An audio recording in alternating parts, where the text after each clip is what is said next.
Next topic is greedy algorithm or greedy method. Mainly this technique or this method is used to find out the optimal solution. Finding the optimal solution means here we are using some strategies to select an item. అంటే ఇప్పుడు మనకు కొన్ని number of items ఇచ్చారనుకోండి, ఆ ఐటమ్స్ని use చేసుకొని మనకి maximum profit వచ్చేటట్టుగా ఆ ఐటమ్స్ని మనం సెలెక్ట్ చేసుకోవాలి. అంటే ఇప్పుడు ఫర్ ఎగ్జాంపుల్ ఒక 3 ఐటమ్స్ ఉన్నాయి అనుకోండి, X1, X2, X3 3 ఐటమ్స్ ఉన్నాయి. ఈ ఐటమ్స్లో X1ని సెలెక్ట్ చేసుకుంటే కొంత ప్రాఫిట్ వస్తుంది, X2 సెలెక్ట్ చేసుకుంటే కొంత ప్రాఫిట్, X3 సెలెక్ట్ చేసుకుంటే కొంత ప్రాఫిట్ వచ్చింది. సో 3 ఐటమ్స్ని సెలెక్ట్ చేసుకుంటే సమ్ ప్రాఫిట్ అనేది మనం ఎర్న్ చేయొచ్చు. బట్ ఇక్కడ మనకి మెయిన్ ప్రాబ్లం ఏంటి అంటే ఫైనల్ సొల్యూషన్కి వచ్చేటప్పటికి మనకి మ్యాక్సిమం ప్రాఫిట్ అనేది గెయిన్ చేయాలి. సో మ్యాక్సిమం ప్రాఫిట్ అనేది ఈ 3 ఐటమ్స్లో ఏ ఐటమ్స్ని ఫస్ట్ సెలెక్ట్ చేసుకుంటే మనకి మ్యాక్సిమం ప్రాఫిట్ వస్తుందో ఆ టైప్ ఆఫ్ ఐటమ్స్ని మనం సెలెక్ట్ చేసుకోవడానికి ఇక్కడ మనం గ్రీడీ మెథడ్ అనేది యూస్ చేస్తామన్నమాట. సో మనకి ఇక్కడ ఫైనల్ సొల్యూషన్ అనేది రీచ్ అయ్యేటప్పటికి మ్యాక్సిమం ప్రాఫిట్ని ఏదైతే రీచ్ అవుతామో దాన్నే ఇక్కడ మనం ఆప్టిమల్ సొల్యూషన్ అంటాం. సో ఇక్కడ మనకి ఆ ఆప్టిమల్ సొల్యూషన్ అనేది మనం రీచ్ అవ్వడానికి మనం సెలెక్ట్ చేసే ఐటమ్ని కంప్లీట్గా ఇంక్లూడ్ చేసుకోవచ్చు, లేదు అంటే కొంత పార్ట్ వరకు ఇంక్లూడ్ చేసుకోవచ్చు. సో పార్షియల్గా ఇంక్లూడ్ చేస్తే అదొక టైప్ ఆఫ్ సొల్యూషన్ ఇస్తుంది, కంప్లీట్గా ఇంక్లూడ్ చేసుకుంటే మనకి అదొక టైప్ ఆఫ్ సొల్యూషన్ అనేది ఇస్తుంది అనమాట. మెయిన్ ఇక్కడ ఏంటి అంటే గ్రీడీలో ఏంటి అంటే మనకి పర్టికులర్ సైజ్ అనేది ఉంటుందన్నమాట. అంటే ఇప్పుడు ఫర్ ఎగ్జాంపుల్ మనకి గ్రీడీ అనేది ఈ మెథడ్ యూజ్ చేసుకొని ఆప్టిమల్ సొల్యూషన్ అనేది ఫైండ్ అవుట్ చేస్తాము అంటున్నా కదా. సో ఆ ఆప్టిమల్ సొల్యూషన్ని ఫైండ్ అవుట్ చేయడానికి మనకి ఇచ్చిన నెంబర్ ఆఫ్ ఐటమ్స్లో based on some strategies we are selecting the sequence of the items. అంటే ఫస్ట్ ఏ ఐటమ్ని సెలెక్ట్ చేయాలి, నెక్స్ట్ ఏ ఐటమ్ని సెలెక్ట్ చేయాలి, నెక్స్ట్ ఏ ఐటమ్ని సెలెక్ట్ చేయాలి, మనం సెలెక్ట్ చేసుకున్న ఐటమ్ని కంప్లీట్గా మనం ఇంక్లూడ్ చేసుకుంటున్నామా, పార్షియల్గా ఇంక్లూడ్ చేసుకుంటున్నామా. సో మనకి అక్కడ మనకి అవైలబుల్గా ఉన్న స్పేస్ని బట్టి మనం సెలెక్ట్ చేసిన ఐటమ్ అనేది కంప్లీట్గా ఇంక్లూడ్ చేసుకోవచ్చు, లేదు అంటే పార్షియల్గా కూడా ఇంక్లూడ్ చేసుకోవచ్చు. అంటే హాఫ్ ఆఫ్ ది ఐటమ్ కానీ లేదంటే 3/4 ఆఫ్ ది ఐటమ్ కానీ అట్లా ఏదైనా కొంచెం పార్ట్ మాత్రమే పర్టికులర్ ఐటెంలో మనం ఇంక్లూడ్ చేస్తున్నాము అనుకోండి, ఆ టైప్ ఆఫ్ సొల్యూషన్ వచ్చేసి మనకి పార్షియల్లీ ఆప్టిమల్ సొల్యూషన్ అనేది ఇస్తుందన్నమాట. సో ఇక్కడ మనకి బేసిక్గా మనకి ఇక్కడ మెయిన్ ఏంటి అంటే ఆ పర్టికులర్ ఆప్టిమల్ సొల్యూషన్ అనేది రీచ్ అవ్వడం అనమాట. సో ఆప్టిమల్ సొల్యూషన్ అనేది రీచ్ అవ్వడానికి మనం కొన్ని స్ట్రాటజీస్ని యూజ్ చేసుకుంటాము. ఆ స్ట్రాటజీస్ని బేస్ చేసుకొని మనం ఇక్కడ కొన్ని టైప్ ఆఫ్ ప్రాబ్లమ్స్ అనేవి సాల్వ్ చేస్తాం. ఇక్కడ ఏంటి అంటే first strategy or first method using greedy method అంటే ఏంటి అంటే 0/1 knapsack problem or knapsack problem. అంటే ఇప్పుడు మనకి ఆ పర్టికులర్ గ్రీడీ స్ట్రాటజీని యూజ్ చేసుకొని ఆప్టిమల్ సొల్యూషన్ని రీచ్ అవ్వడానికి ఇక్కడ మనకి ఏం చేస్తున్నాము అంటే నాప్సాక్ ప్రాబ్లం అనే దాన్ని సాల్వ్ చేస్తున్నాం అన్నమాట. దీన్ని గ్రీడీ మెథడ్ అప్లికేషన్ అని కూడా అనొచ్చు. So first application or first implementation of the greedy method ఏంటి అంటే 0/1 knapsack problem or knapsack problem. So ఇక్కడ మనకి బేసిక్గా మనకి ఈ స్ట్రాటజీ అంతా అర్థమయ్యేటట్టుగా మనం ఎక్స్ప్లెయిన్ చేయాలి అంటే ఏంటి అంటే ఇక్కడ మనకి నాప్సాక్ అనేది ఉంటుందన్నమాట. నాప్సాక్ అంటే ఈక్వల్ టు 1 బ్యాగ్ అనుకున్నాం అనుకోండి. సో ఇక్కడ ఈ నాప్సాక్ కెపాసిటీని బేస్ చేసుకొని మనకి ఐటమ్స్ అనేవి సెలెక్ట్ చేస్తూ ఉంటాం. సో ఫర్ ఎగ్జాంపుల్ ఈ నాప్సాక్ కెపాసిటీ 10 యూనిట్స్ అనుకోండి. 10 యూనిట్స్ మనం ప్లేస్ చేయగలం అనుకోండి. X1, X2, X3 3 ఐటమ్స్ని మనం ప్లేస్ చేసుకోవాలి. X1ని ప్లేస్ చేస్తే సంథింగ్ 30 ప్రాఫిట్ వస్తుంది, X2 ప్లేస్ చేస్తే 20 ప్రాఫిట్ వస్తుంది, X3 ప్లేస్ చేస్తే 10 ప్రాఫిట్ వస్తుంది అనుకోండి. సో ఇక్కడ మనకి ఇది టోటల్గా 10 యూనిట్స్ కాబట్టి మీకు డైరెక్ట్గా ఓన్లీ 10 యూనిట్స్ వచ్చేటట్టుగా ఇక్కడ చూపిస్తాయి, ఎందుకంటే మీకు అర్థం అవ్వాలి కాబట్టి. పార్షియల్లీ ఇంక్లూడెడ్ అనేది మనం ప్రాబ్లంలో మీకు ఎక్స్ప్లెయిన్ చేస్తాను. సో ఇక్కడ చూడండి 2, 4, 4. సో ఇందులో మనకి హయ్యెస్ట్ ప్రాఫిట్ ఐటమ్ ఏంటి X1. ఫస్ట్ X1ని ప్లేస్ చేస్తాము. నెక్స్ట్ హయ్యెస్ట్ ప్రాఫిట్ ఐటమ్ ఏంటి X2ని ప్లేస్ చేస్తాము. నెక్స్ట్ ప్రాఫిట్ ఏంటి X3. 3 ఐటమ్స్ని మనం ప్లేస్ చేస్తున్నాం. సో 3 ఐటమ్స్ని ప్లేస్ చేస్తున్నాం కానీ విత్ రెస్పెక్ట్ టు వెయిట్స్ చేయాలి. వీటిని వెయిట్స్ అంటారు, ఓకేనా, వెయిట్స్ అంటారు. సో హయ్యెస్ట్ ప్రాఫిట్ వచ్చే ఐటమ్ ఫస్ట్ ప్లేస్ చేసాం, అంటే 2 యూనిట్స్ మనకు ఆక్యుపై చేసేసాం. 10-2 అంటే ఇక్కడ ఇంకా 8 యూనిట్స్ స్పేస్ ఉంది. సెకండ్ ఐటమ్ ప్లేస్ చేస్తున్నా. సెకండ్ ఐటమ్ ఎంత స్పేస్ ఆక్యుపై చేస్తుంది? 4 యూనిట్స్. 8-4 యూనిట్స్ ఉంది ఇంకా. సో థర్డ్ ఐటమ్ వెయిట్ ఎంత? 4 యూనిట్స్. సో 4. సో కంప్లీట్గా మనకి నాప్సాక్ అనేది ఫిల్ అయిపోయింది కదా. సో ఇట్లా మనకి నాప్సాక్ కెపాసిటీని బేస్ చేసుకొని ఇక్కడ మనకి ప్రాబ్లమ్స్ అనేవి సాల్వ్ చేస్తాం. ఇక్కడ అంటే మీకు ఇనీషియల్గా చూపిస్తున్నాను కాబట్టి ఈక్వల్ సైజ్ అంటే నాప్సాక్ కెపాసిటీకి సరిపోయేటట్టుగా వెయిట్స్ తీసుకున్నాను. అట్లా కాకుండా మనకి ఐటమ్ అనేది కొన్ని సిచ్యుయేషన్స్లో పార్షియల్గా ఇంక్లూడ్ చేయాల్సి వస్తుంది. సో ఆ టైప్ ఆఫ్ సొల్యూషన్స్ కూడా ఉంటాయన్నమాట. సో అవి మనకి ఎగ్జాంపుల్స్లో చూస్తాము. సో ఇక్కడ మనకి చూడండి, first of all knapsack problem అంటే ఏంటి? Let us consider n objects in a knapsack. అంటే ఎన్ ఆబ్జెక్ట్స్ అంటే ఇవే మనకి 3 ఆబ్జెక్ట్స్ తీసుకున్నాం కదా, వీటిని ఎన్ ఆబ్జెక్ట్స్ అన్నాము. అండ్ ఏ నాప్సాక్ అంటే equal to a bag. The weights and costs or profits ఏవైనా ఇవ్వచ్చు. కాస్ట్ ఇచ్చినప్పుడు ఆప్టిమల్ సొల్యూషన్ ఏంటి అంటే మినిమైజింగ్ ది ప్రాబ్లం. ప్రాఫిట్ ఇచ్చినప్పుడు ఆప్టిమల్ సొల్యూషన్ ఏంటి అంటే మ్యాక్సిమైజేషన్ ప్రాబ్లం అంటాం. ఇక్కడ మనకి ఇచ్చిన ఇన్పుట్ వాల్యూస్ని బట్టి ఆప్టిమల్ సొల్యూషన్ అనేది చేంజ్ అయిపోతుంది. ఆప్టిమల్ సొల్యూషన్ అనేది ఎప్పుడూ కూడా మ్యాక్సిమైజేషన్ ప్రాబ్లం కాదు. ప్రాఫిట్స్ మనకి అంటే ఇప్పుడు ఇక్కడ ప్రాఫిట్స్ ఇచ్చారు కాబట్టి ఇది మ్యాక్సిమైజేషన్ ప్రాబ్లం. అదే ఇవి కాస్ట్ అనుకోండి, మనం ఎప్పుడైనా ఒక ఐటమ్ని ప్రొడ్యూస్ చేయాలి అనుకున్నప్పుడు ఇన్వెస్ట్మెంట్ తక్కువ పెట్టాలనుకుంటాం, ప్రాఫిట్ ఎక్కువ రావాలి అనుకుంటున్నాం కదా. సో మనం పెట్టే ఇన్వెస్ట్మెంటే ఇక్కడ కాస్ట్ అనమాట. మనకి ఇన్వెస్ట్మెంట్ ఎప్పుడనేది లో ఉండేటట్టుగా చూసుకుంటాం కాబట్టి ఇక్కడ మనకి ఆప్టిమల్ సొల్యూషన్ వచ్చేటప్పటికి మినిమైజేషన్ ప్రాబ్లం అవుతుంది. లేదు ప్రాఫిట్స్ అనుకోండి, మ్యాక్సిమైజేషన్ ప్రాబ్లం వస్తుంది. ఇక్కడ మనకి 2 టైప్స్ ఆఫ్ ఆప్టిమల్ సొల్యూషన్స్ ఉంటాయన్నమాట. The weights and cost of the objects known and also the capacity of the knapsack is known. అంతే కదా. ఇప్పుడు మనకి ఇక్కడ ఈ పర్టికులర్ ఆబ్జెక్ట్స్కి మనకి వెయిట్స్ తెలుసు, ప్రాఫిట్స్ తెలుసు, at the same time knapsack capacity కూడా తెలుసు. ఇవి మనకి ఇచ్చే ఇన్పుట్ వాల్యూస్ అనమాట. The problem is a person have to select the object and place into the knapsack such that as valuable profit and a load as possible. అంటే ఇక్కడ మనకి ఇక్కడ మెయిన్ ప్రాబ్లం ఏంటి అంటే ఈ పర్టికులర్ పర్సన్కి ఇందులో ఫస్ట్ ఆఫ్ ఆల్ ఏ ఆబ్జెక్ట్ని సెలెక్ట్ చేయాలి to earn the maximum profits అనమాట. And such a problem is called knapsack problem. That type of problem is called the knapsack problem. The person can select either the full or piece of the object. If they are selecting either full or none, then the knapsack problem is called knapsack problem. అంటే ఇప్పుడు ఒక particular ఆబ్జెక్ట్ని కంప్లీట్గా మనం నాప్సాక్లో place చేస్తున్నామంటే దాన్ని knapsack problem అంటాం. అదే మనకి ఫ్రాక్షన్ పార్ట్, పార్షియల్ పార్ట్ అంటే x1 ఫర్ ఎగ్జాంపుల్ 4 ఉందనుకోండి దాని వెయిట్, అందులో మనం 1 కానీ 2 కానీ 3 యూనిట్స్ కానీ ప్లేస్ చేస్తున్నాం అనుకోండి, that type of solution is called fractional knapsack problem అనమాట. ఓకేనా. సో ఇది మనకి బేసిక్గా వాట్ ఈజ్ నాప్సాక్ అంటే. ఇప్పుడు దానికి in generalisation what we have to find out by using the knapsack problem. By using the knapsack problem we have to find out the summation Pi and Xi. This is the final solution for the given knapsack problem. Summation Pi and Xi. Let x1, x2 and so on xn are the n objects. Each xi takes the values between 0 and 1.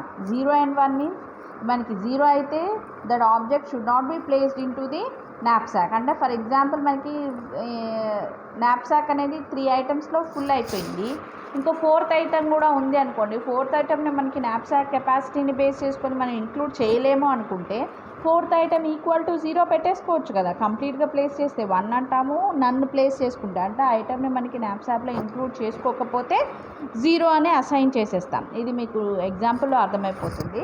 ఇందులో మనకి particular ఆబ్జెక్ట్స్కి ఏమేమి ఇవ్వాలి, weights ఇవ్వాలి, at the same time profits ఇవ్వాలి, at the same time capacity of the knapsack ఇవ్వాలి. M అనేది knapsack capacity and these are the profit for the given objects and these are the weights for the given object.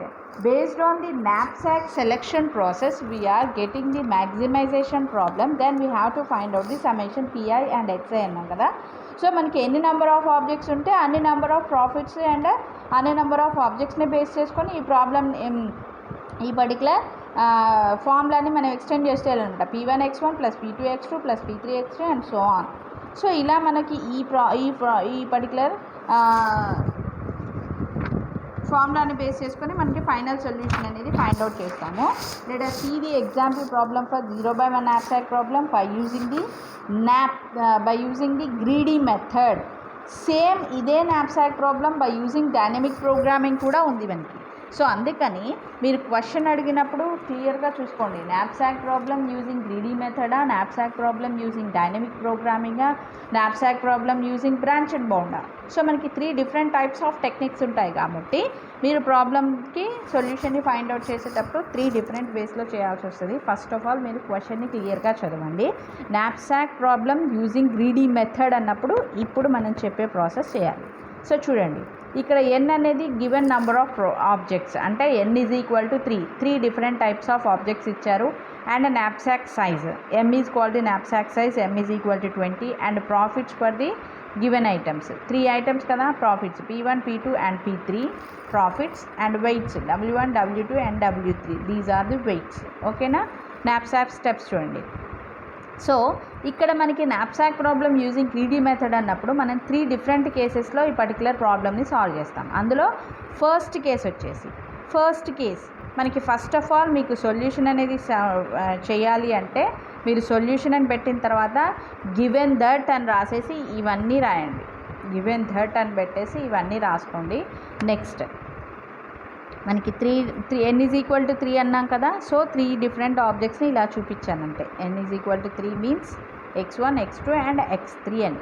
ఇక్కడ మనకి case 1లో ఏంటి అంటే ఇక్కడ మనకి కేస్ 1లో బేస్డ్ ఆన్ వెయిట్ మనకి ప్రాఫిట్ అనేది ఎర్న్ చేయడానికి ట్రై చేస్తాం. అంటే select an item with minimum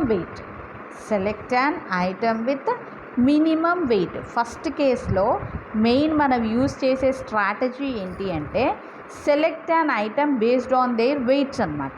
so based on their weights అన్నప్పుడు మినిమం వెయిట్ ఉన్న ఆబ్జెక్ట్ని ఫస్ట్ నేను సెలెక్ట్ చేసుకుంటున్నాను అని. సో ఇక్కడ నాకు 3 ఆబ్జెక్ట్స్ వెయిట్స్ ఉన్నాయి కదా, x1 x2 and x3. So ఇక్కడ మనకి 3 ఆబ్జెక్ట్స్ వెయిట్ ఉన్నాయి, x1 x2 and x3. x3 weight ఎంత? 10 units, x2 weight 15 units, x1 weight 18 units. Based on our strategy minimum weight ఐటమ్ని సెలెక్ట్ చేసుకోవాలి కదా. మినిమం వెయిట్ ఐటమ్ ఎంత ఉంది? 10 ఉంది. So therefore we are selecting x3, that is x3 is equal to 1 అని. అంటే x3 ఇనీషియల్గా knapsack సైజ్ ఎంత? 20 యూనిట్స్. ఇనీషియల్గా knapsack సైజ్ వచ్చేసి 20 యూనిట్స్. ఇక్కడ నాకు పర్టికులర్ ఐటమ్ వెయిట్ ఎంత? 10 యూనిట్స్. అంటే 20 యూనిట్స్ నాకు కెపాసిటీ ఉంది. అందులో నేను 10 యూనిట్స్ ఐటమ్ని నేను ఇంక్లూడ్ చేసుకోవచ్చు కదా కంప్లీట్గా. సో అందుకని x3 is equal to 1 assign చేస్తాం. x3 అనే ఐటమ్ని నేను కంప్లీట్గా నా knapsackలో నేను ఇంక్లూడ్ చేసుకోవచ్చు కాబట్టి x3 is equal to 1 assign చేశాను. దెన్ knapsack కెపాసిటీ అనేది ఇప్పుడు డిక్రీజ్ అయిపోవాలి కదా. ఎందుకు అంటే knapsack కెపాసిటీ 10 యూనిట్స్ ఉంది. ఇప్పుడు నేను 10 యూనిట్స్ని ప్లేస్ చేశా కదా, x3 ఐటమ్ని ప్లేస్ చేశా కదా. సో రిమైనింగ్ knapsack సైజ్ ఎంత? m is equal to 20 minus x3 item weight ఎంత? 10 ఈజ్ ఈక్వల్ టు 10. సో ఇప్పుడు నాకు ప్రజెంట్ knapsack కెపాసిటీ వచ్చేసి 10 అనమాట. So next minimum weight item is selected. So remaining 2లో ఇది ఆల్రెడీ సెలెక్టెడ్ ఐటమ్ కదా, remaining 2 items ఉన్నాయి, 18 ఉంది 15 ఉంది. ఈ రెండిట్లో మినిమం వెయిట్ ఐటమ్ అంటే ఏంటి? 15 కదా. సో దట్ ఈజ్ x2 కదా. సో x2 అనేది ఎన్ని యూనిట్స్ ఉంది? 15 యూనిట్స్ ఉంది. మరి knapsack కెపాసిటీ ఎంత ఉంది? 10 యూనిట్స్ ఉంది. ఈ ఐటమ్ కంప్లీట్గా ఇందులో ప్లేస్ చేయగలమా? చూడండి, x2 వెయిట్ వచ్చేసి 15 యూనిట్స్ ఉంది. మనకి ఇక్కడ knapsack కెపాసిటీ వచ్చేసి ఓన్లీ 10 యూనిట్స్ మాత్రమే పడతాయి, అందులో 5 యూనిట్స్ అనేది పట్టవు కదా. సో ఇక్కడ మనకి knapsack కెపాసిటీ అనేది కంప్లీట్గా అవైలబుల్ లేదు, అంటే పార్షియల్గా మనం ఆ ఐటమ్ని ఇంక్లూడ్ చేస్తున్నాం. సో ఆ టైంలో మనం యూస్ చేసుకునే ఫార్ములా ఏంటి అంటే ఇక్కడ అదే రాసా చూడండి, that is x2 weight is 15 and available knapsack size is 10. Then x2 is equal to remaining knapsack size by this anamata, remaining knapsack size by actual weight of the item, that is remaining knapsack size anta 10 by actual weight of the item. A item మనం select చేసిన item actual wait ఎంత? 15. 10 by 15, 5 2s 5 3s 2/3. ఓకేనా. So ఇప్పుడు మనకి knapsack అనేది full అయిపోయింది కదా, ఇంకా నాప్సాక్లో స్పేస్ ఏమైనా ఉందా? లేదు కదా. సో అందుకని రిమైనింగ్ ఐటమ్ని 0 అంటే ఇంకా నెక్స్ట్ ఐటమ్ మనం అసలు అందులో ప్లేస్ చెయ్యం కదా నాప్సాక్లో x1 అనేది. సో అందుకని x1 is 0, that is x1 is 0, x2 is 2/3 and x3 is 1. Then summation PI/XI is equal to ఇక్కడ 3 ఐటమ్స్ కాబట్టి P1x1 + P2x2 + P3x3. P1 P2 P3 3 profits మనకు ఆల్రెడీ ప్రాబ్లంలో ఇచ్చారు కదా. సో అవే ప్రాఫిట్స్ ఇక్కడ వేస్తాం. 25 × 0 + 25 × 24 × 2/3 + 15 × 1 is equal to 31. This is the solution for case 1. Case 1 strategy is selecting an item based on their weights. So minimum weight ni base చేసుకొని select చేస్తాం. Next case 2.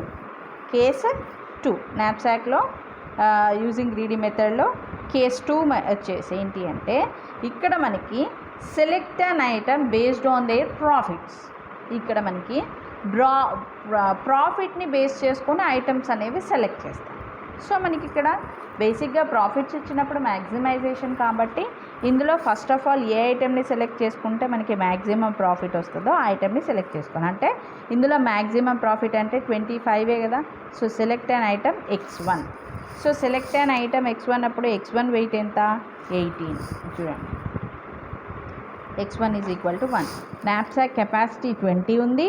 ఇప్పుడు ఇది అయిపోయింది కదా సొల్యూషన్, ఇప్పుడు ఫ్రెష్ కదా. m ఈజ్ ఈక్వల్ టు 20 ఉంది, wait ఎంత? 18 ఉంది. సో 18 యూనిట్స్ పెట్టేయచ్చు కదా. సో అందుకనే x1 is equal to 1. Then m is equal to 20 - 18 is equal to 2. This is the remaining capacity of the knapsack. So next highest profit item ఏంటి? 24, that is x2. x2 is equal to in that line మళ్ళీ same formula. Next highest profit item is x2, but its weight is 15. x2 weight ఎంత? 15. Then x2 is equal to remaining knapsack capacity by actual weight of the item, అంటే that is 2/15. 2/15. ఇప్పుడు x1 కంప్లీట్గా పెట్టాము, x2 పార్షియల్గా పెట్టేస్తున్నాం. So మనకి x3 ఐటమ్ని పెట్టడానికి నాప్సాక్లో place ఉంటుందా? ఉండదు కదా. So knapsack is full. Then x3 is equal to 0. Summation PI/XI same in that one. P1 x1 plus P2 x2 plus P3 x3. Profits వేసేసేయండి x1 x2 x3. ఇప్పుడు మనకి ఇక్కడ ఈ కేసులో ఫైండ్ అవుట్ చేసిన x1 x2 x3 వాల్యూస్ని substitute. So ఇది మనకు వచ్చిన సొల్యూషన్. ఓకేనా, this is our solution. Next case 3. Case 3లో ఏంటి అంటే ఫస్ట్ ఆఫ్ ఆల్ ఈ వాల్యూస్ని ఫైండ్ అవుట్ చేయాలి. P1/W1, P2/W2, P3/W3. P1 అంటే profit of the item x1, wait of the item x1. ఆ వాల్యూస్ని ఫైండ్ అవుట్ చేయాలి. ఫ్రాక్షన్ వాల్యూస్ కూడా పెట్టుకోవాలి. ఈ ఫ్రాక్షనల్ వాల్యూస్ కూడా ఇంపార్టెంట్ అన్నమాట, ఎందుకంటే సెలెక్షన్ అనేది వీటిని బేస్ చేసుకునే చేస్తాం. నెక్స్ట్ చూడండి, select highest value of P/W. వీటన్నిటిలో హైయెస్ట్ వాల్యూ ఏది ఉంది? ఇది 1.3 ఉంది, ఇది 1.6 ఉంది, ఇది 1.5 ఉంది. So select an item with highest అంటే 1.6, that is x2. x2 is equal to 1. Then m is equal to 20 - x2 weight ఎంత? 15 units. So 15 is equal to 5. Next highest value ఏంటి? x3. But x3 size is more than knapsack size. Then x3 is equal to remaining capacity of the knapsack by actual weight of the item. అంటే x3 item weight ఎంత ఉందో అది 5/10 is equal to 1/2. ఇక్కడతో మనకి knapsack అనేది full అయిపోయింది కాబట్టి x1 is 0. Same P1 x1 plus P2 x2 plus P3 x3. Final solution is 31.5. ఓకేనా, 31.5. సో ఇలా మనకి 3 డిఫరెంట్ కేసెస్లో knapsack ప్రాబ్లం అనేది సాల్వ్ చేస్తాం బై యూజింగ్ గ్రీడీ మెథడ్. అన్నప్పుడు ఈ 3 కేసెస్లో మనకి డిఫరెంట్ స్ట్రాటజీస్ అనేవి యూజ్ చేసుకొని పర్టికులర్ ప్రాబ్లమ్ని సాల్వ్ చేస్తాం. కేస్ 1లో ఏంటి అంటే బేస్డ్ ఆన్ దేర్ వెయిట్స్ అంటున్నాం కాబట్టి మినిమం వెయిట్ని సెలెక్ట్ చేసుకుంటాం. సెకండ్ కేసులో వచ్చేసి profits based on their profits అంటున్నాం కాబట్టి మ్యాక్సిమం ప్రాఫిట్ ఐటమ్ని సెలెక్ట్ చేస్తాం. థర్డ్ కేసులో వచ్చేసి P/W వాల్యూస్ని ఫైండ్ అవుట్ చేస్తాము. హయ్యెస్ట్ P/W వాల్యూ ఐటమ్ని ఫస్ట్ సెలెక్ట్ చేసుకుంటూ వస్తాం. Based on our selection knapsack సైజ్ని కూడా ఎప్పటికప్పుడు అప్డేట్ చేసుకుంటూ ఆ పర్టికులర్ ఐటమ్ నెక్స్ట్ ఐటమ్ ఏదైతే సెలెక్ట్ చేస్తున్నామో ఐటమ్ని కంప్లీట్గా ఇంక్లూడ్ చేస్తున్నామా నాప్సాక్లో పార్షియల్గా ఇంక్లూడ్ చేస్తున్నామా అనేది జాగ్రత్తగా చూసుకొని ఫైనల్ సొల్యూషన్ సమ్మేషన్ PIXIని ఫైండ్ అవుట్ చేయాలన్నమాట. So this is the solution for 0/1 knapsack problem by using the greedy method.